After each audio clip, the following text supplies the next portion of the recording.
Good morning, everybody. Welcome to another training of Fire Your Inner Critic, Find Your Inner Badass, and finally build your business. Cassandra Von Worsley here. Welcome to another FB Live training. I've got a pen in my hand this morning. Sometimes I talk with where's my comb? Sometimes I talk with a comb. Sometimes I talk with a pen. This morning I'm going to talk with a pen. So we're going to talk about how to short circuit self-sabotage. Here's what's interesting about self-sabotage. Your inner critic uses self-sabotage as a tool to keep you playing small, to keep you from achieving your goals, to prevent you from taking daily massive consistent action. And what's interesting about self-sabotage is that the inner critic doesn't have to do very much to activate it. It simply feeds you a little bit of doubt and we take care of the rest. That's why it's called self-sabotage. So I'm going to talk this morning about your inner critic, your inner badass, and how do you short circuit self-sabotage. So a couple of things I want to say first. We could get super in our heads about self-sabotage if we wanted to. We could talk about all the reasons from a psychological perspective that we use self-sabotage. Self-worth, self-belief, cognitive dissonance. One of the key things to our identity is that no matter who you are, no matter what you are, and no matter what you feel like you are, the truth about the human mind is that we like to be consistent with who we believe we are, period. We like to be consistent. So whether you believe you're a good person or a bad person is irrelevant. Whatever you do attribute to your identity, we tend to want to back that up with actions and behaviors. Our values, our beliefs, we want all of that to be consistent with what we do and how we show up in the world. So we don't like the idea of cognitive dissonance, of somehow being out of sync with who we really are. So having said all of that, that's as psychological as I'm going to get on this training. I do want to talk mainly about what does it take to short circuit self-sabotage. And a big piece of this is simply being aware when we do it.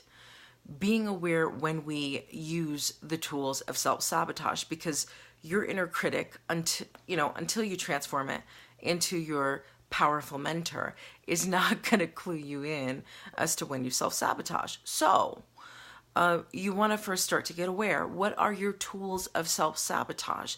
There are many tools of self-sabotage, and we all use different tools. So do you use procrastination as a tool of self-sabotage? Do you use busyness as a tool of self-sabotage?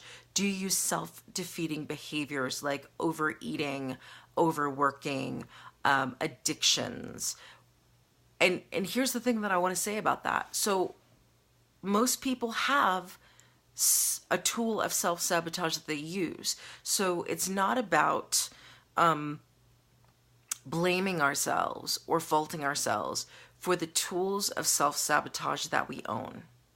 It's about owning those tools, being aware of when we're using them, and stopping the action of using that tool of self-sabotage in the moment. That's why I don't want to sit in that psychological space, because we could spend years trying to understand, where does our self-worth come from? Where does imposter syndrome come from?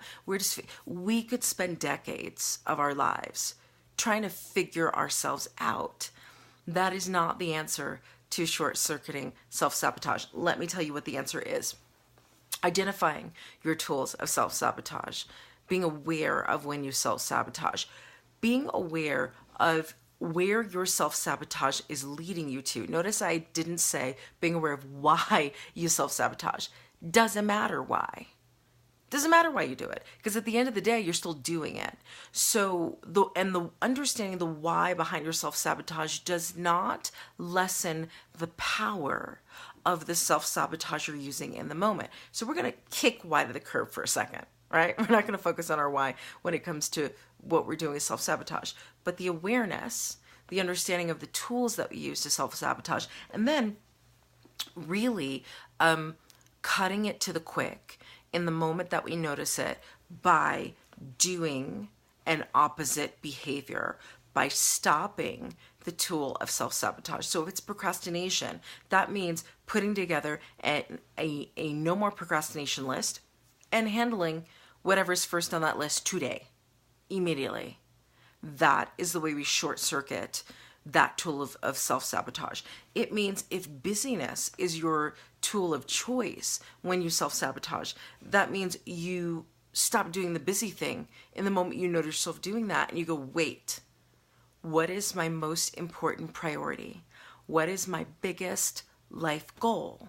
What is the next important step that I need to focus all my energy on to get to that goal? And I'm not going to be busy about this. If all I get done is that one thing, it's okay.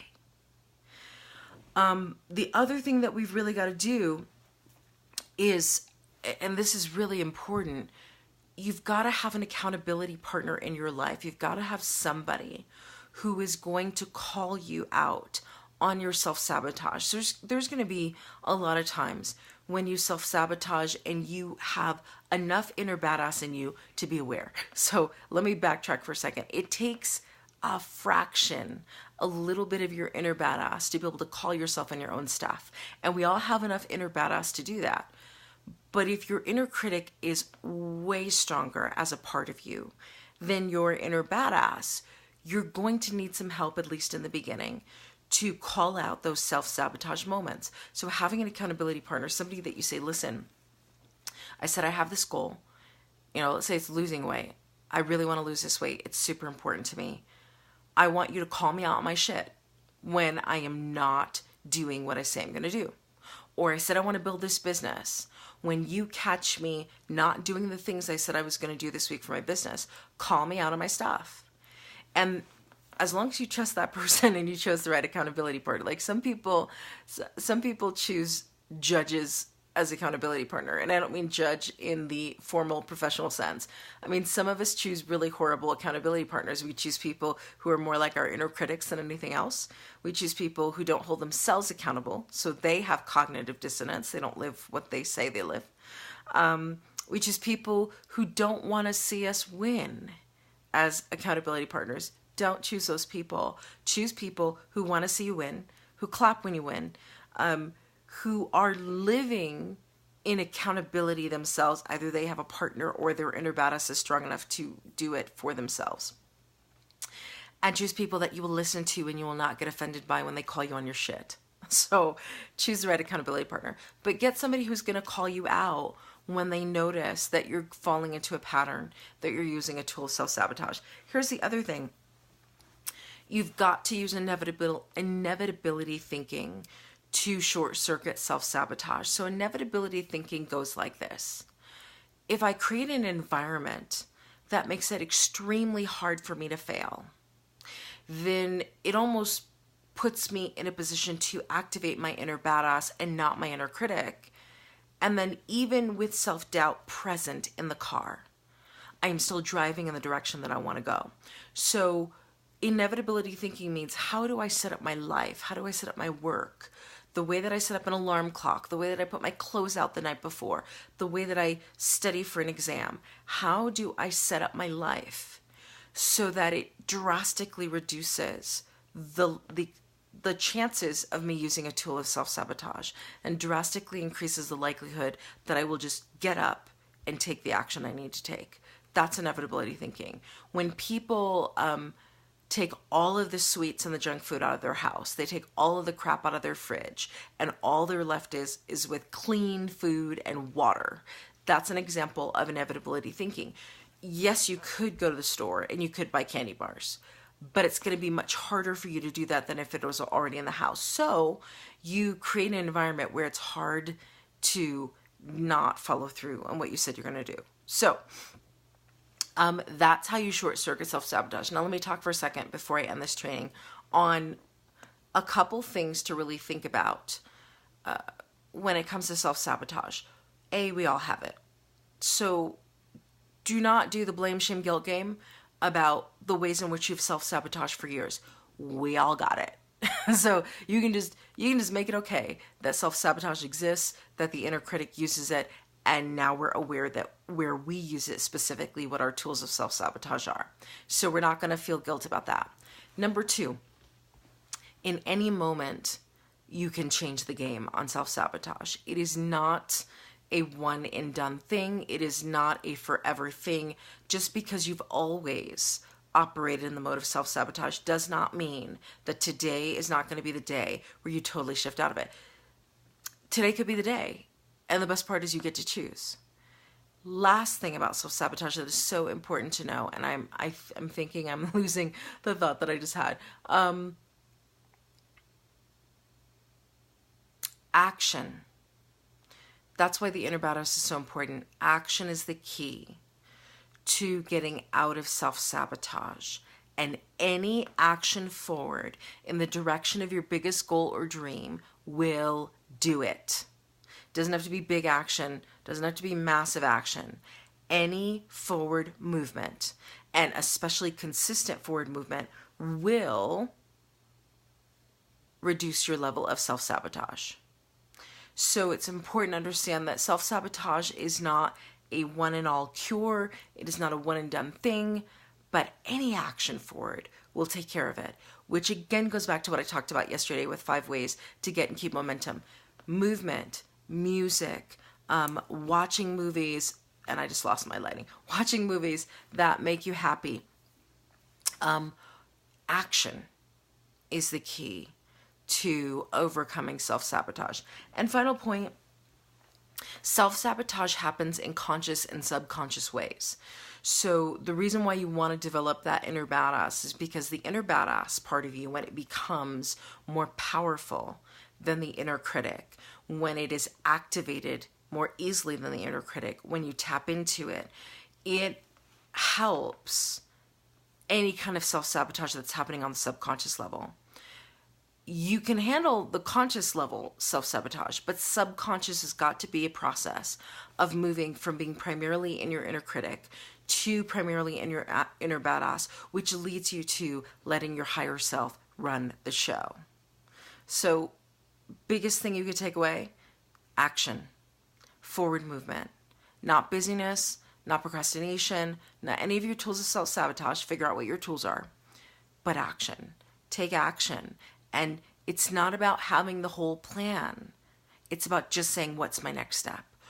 And then do the next step. Do it afraid, do it consistently, whatever it is, take the next action. That will deal with both conscious and subconscious self-sabotage. And just know that your inner badass can be called upon in any moment to hold the space for you to shift out of your patterns of self-sabotage. You don't have to, again, one last thing. You do not have to take this psychological, right? You do not have to do the whole, why am I like this? And when I was 5, this happened. If you want to go the therapy route, go the therapy route. But that's not going to fix it unless you own that there is a part of you capable of circumventing all of that and doing the work regardless of whether it is still there or not. That's how powerful you are. It's owning your power. It's standing in your power. It's doing the work. All right, everybody, I will see you on the next. Oh, if you're watching this on YouTube, please join our group. You can find our group. It's a closed Facebook group. Fire your inner critic, find your inner badass, and finally build your business. You can find us facebook.com/groups/fire your inner critic. I'm Cassandra Von Worsley. I will see you on tomorrow's FB Live training.